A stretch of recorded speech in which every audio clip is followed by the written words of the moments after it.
statement. It's a nice little reading, quite short. Okay, so since, well, particularly post-Enron, there's been an increased focus on cash flow statements. The logic being cash flow is much more difficult to manipulate than earnings. Now, of course, we need to get rid of the misconception that you cannot manipulate your cash flow from operations. Remember, CFO is going to be the most important cash flow because it's the cash that you are generating from your day-to-day trading activities.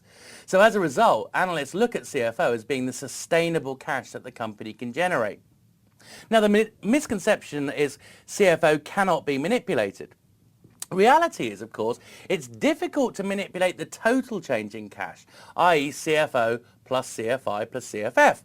Very difficult to manipulate those because it's so easy to audit. All the auditors need to do is look at your cash in your bank account last year, cash in your bank account this year, and look at the change. So very, very difficult to manipulate.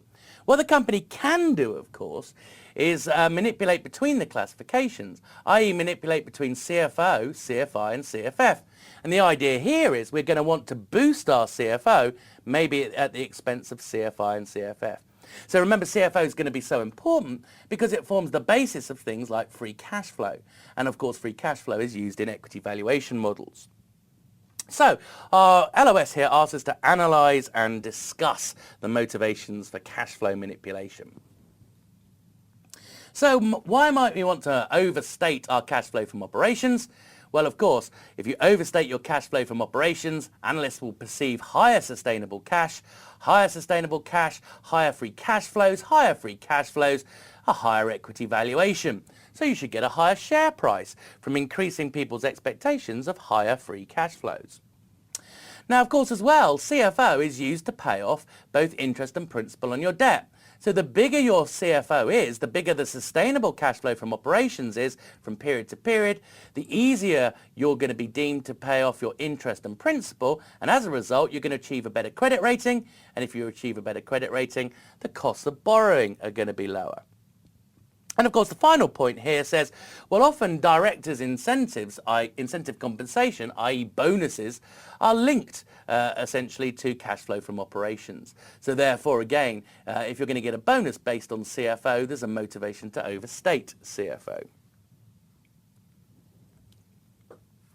Okay, so let's have a look at some of our methods, maybe, of boosting CFO.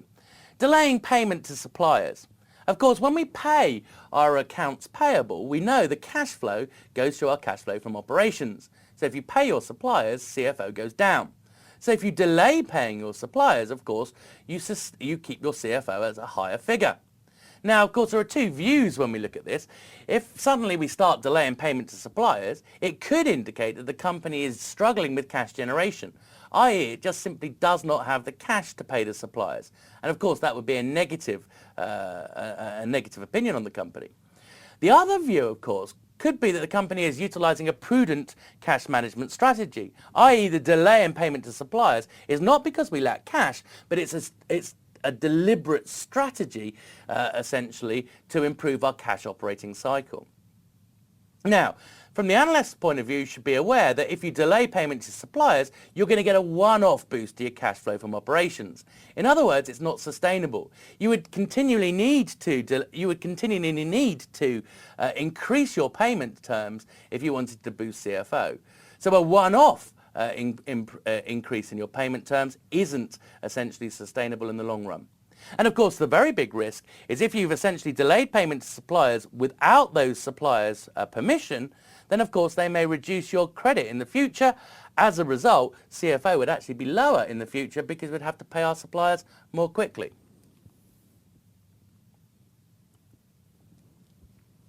One thing to do to actually spot us delaying payment to suppliers is to review our days sales payable. So remember how we do this. We look at our average accounts payable over purchases times 365, or if you like, 365 divided by accounts payable turnover.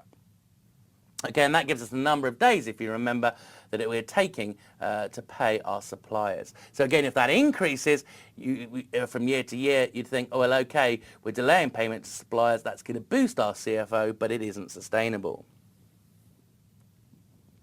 Now, this is a little bit of a weird one. Financing of payables. So what this is the idea that you may borrow in the short run and use those borrowings to pay off your accounts payable. Now, of course, if you do that and you borrow, the cash coming in from the borrowing is going to go through CFF, so you get a boost to CFF. But when you pay off your accounts payable with that cash, it's going to decrease your CFO. So the point here is we could use this to manipulate the timing of our CFO. So you can see what we're going to do is borrow from a financial institution and use that to make a payment to the supplier. At that time, we're going to reclassify our accounts payable to notes payable. So CFO goes down, CFF goes up. Why might we want to do this if it's going to reduce CFO? Well, what it's doing is it's accelerating the payments to our suppliers. And therefore, what we might want to do is do this in a period where our cash flow from operations is very strong. Okay, so in other words, what we're doing is we're reducing CFO now at the expense of having a greater CFO in the future. Because finally, when we pay off our short-term borrowings, that's going to reduce our CFF, not our CFO. So essentially, you're manipulating between CFF and CFO in the short run. You're reducing CFO now, and therefore you'll have a higher CFO in the future. Our next point is the securitization of accounts receivable. Remember, this is selling off our accounts receivable or notes receivable to either a financing company or a variable interest entity, a special purpose vehicle. What's the difference between notes receivable and accounts receivable? Notes receivable are interest bearing, accounts receivable are not. Okay, now of course, if we sell them to a finance company or VIE, what's going to happen is we're going to see a reduction in our balance sheet notes receivable or accounts receivable, which is going to essentially go through our CFO. Okay, and we're going to have an income statement impact as well. Notice essentially if you sell off your notes receivable, you may well show a profit in the income statement. Why? Because the cash received is often bigger than the face value of your notes receivable in the balance sheet. Why might that be the case? Why would somebody pay more than the face value of notes receivable? Well, of course, remember, notes receivable accrue interest, okay, so which is not shown in the face value. So you might get a gain essentially if you sell off notes receivable. Accounts receivable, well, typically a factoring company, a finance company or a VIE is going to pay less than their face value, and as a result typically will show a loss in the income statement when we sell those. Okay, so what's happening is it's essentially accelerating the cash collection from our accounts receivable. When we sell off our accounts receivable, it's going to reduce our accounts receivable and as a result give us a boost to our cash flow from operations. It's as if we've collected the cash from our customers that much quicker. Tax benefits from stock options.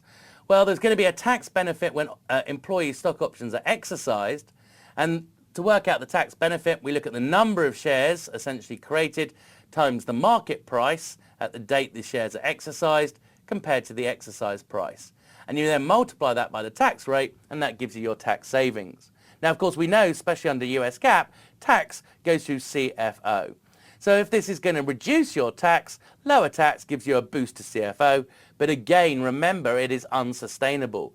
Okay, so we only get a boost to our CFO when these options are exercised. And then our final one is looking at share buybacks to offset dilution. So again, this is talking about employee stock options. Now, when employee stock options are exercised, we know new shares are created. And when we were looking at EPS, we saw that, that essentially new shares created are going to create a reduction in your earnings per share. So what you often will find is a company moves into the marketplace and repurchases shares, i.e. buys back shares, before employee stock options are exercised to offset dilution. So it's dilution of earnings per share, but it's also dilution of voting. So we've got a share repurchase here of $24,000 compared to the proceeds that we'll receive when the employee stock options are exercised of $20,000, giving us a net cash outflow of $4,000. Well, we know the accountants will put the share repurchase and the proceeds from the employee stock options through our cash flow from financing. So overall, essentially, cash flow from financing would be $4,000 lower. We, the analyst, actually believe that this is part of meeting your employees' compensation, i.e. it should be included as part of their salaries. And if their salaries go through cash flow from operations, this net cash outflow should go through cash flow from operations as well. So we'd increase CFF by 4,000 and we'd take the 4,000 through our CFO, reducing our CFO instead.